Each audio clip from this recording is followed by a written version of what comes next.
ہمارے قریب کے زمانے کے بزرگوں میں سے حضرت شیخ الحدیث مولانا زکریا صاحب رحمۃ اللہ علیہ کے اجل خلیفہ حضرت مفتی محمود حسن صاحب گنگوہی رحمۃ اللہ علیہ گزرے ہیں.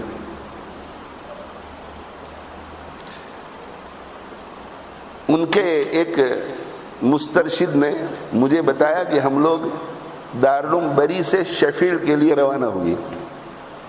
دارالعلوم بری سے شیفیلڈ کے لیے روانہ ہوئے.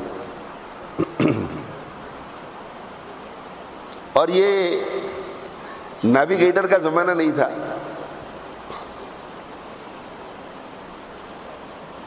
تو گاڑی چلتی رہی, سب خاموش تھے, حضرت موجود تھے, بڑوں کا ادب بھی ہوتا ہے. بڑے اللہ والے تھے حضرت مفتی محمود صاحب رحمۃ اللہ علیہ. کسی پروگرام میں پہنچنا تھا, ابھی شفیلڈ آیا نہیں تھا. تو ایسا ہوتا ہے کہ جب وقت پر پہنچنے کے بارے میں تھوڑی فکر ہوتی ہے تو ایک دوسرے سے سوال کرتے ہیں کہ بھائی اور کتنی دیر باقی ہے, کتنی دیر باقی ہے,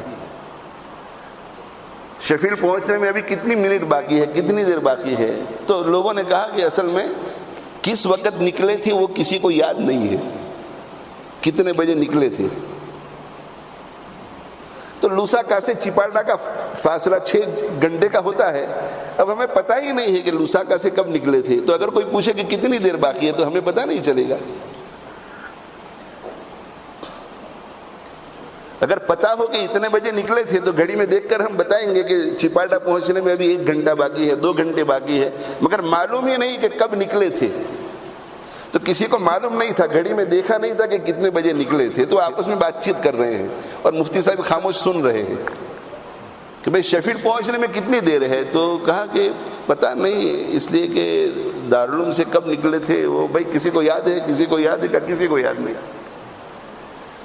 تو مفتی صاحب رحمۃ اللہ علیہ نے فرمایا کہ دارالعلوم سے شیفیلڈ تک کا کتنا فاصلہ ہے, کتنی دیر لگتی ہے. مفتی صاحب نے فرمایا, جب مفتی صاحب نے دیکھا کہ یہ لوگ الجھن میں ہے کہ کتنی دیر لگتی ہے, تو انہوں نے کہا کہ اتنی دیر لگتی ہے, 1 گھنٹہ لگتا ہے. تو مفتی صاحب نے فرمایا کہ 15 منٹ باقی ہے,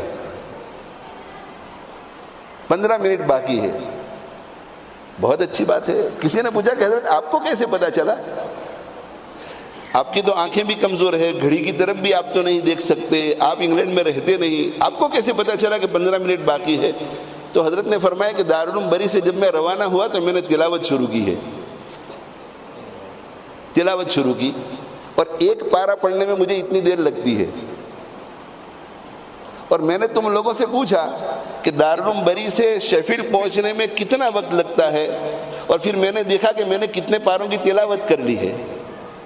تو اتنے پاروں کی تلاوت کے حساب سے میں نے اندازہ لگا لیا کہ اتنا وقت گزر چکا ہے. جب اتنا وقت گزر چکا ہے تو وہ میں نے مائنس کر کے بتا دیا کہ اتنا وقت باقی ہے. بڑھاپے میں 80s میں ہوں گے اس وقت مفتی صاحب تقریباً. اس وقت بھی قرآن مجید کا اتنا استحضار اور قرآن مجید کو پڑھنے کا اتنا شوق کہ دارالعلوم بری سے نکلے قرآن کی تلاوت شروع ہو گئی. جب مفتی صاحب ٹھیک ٹھاک تھے اس وقت سہارنپور حضرت شیخ الحدیث مولانا زکریا صاحب رحمۃ اللہ علیہ کے پاس آتے تھے, اور وہاں سے گنگوہ جاتے تھے تو پیدل جاتے تھے. گنگوہ, سہارنپور سے گنگوہ پیدل جاتے تھے.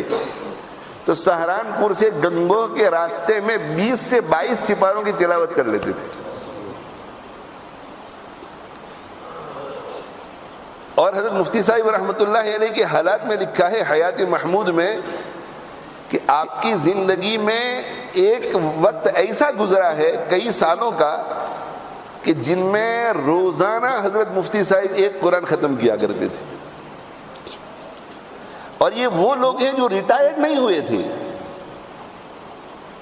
خانقاہ چلتی تھی, مریدوں کا آنا جانا, واعظ و ارشاد کی مجلسیں, دارالعلوم دیوبند میں سہارنپور میں اسباق پڑھا رہے ہیں, اسفار ہو رہے ہیں. ان میں روزانہ 1 قرآن مجید کی تلاوت کرنا, اور وہ بھی قواعد کی رعایت کے ساتھ.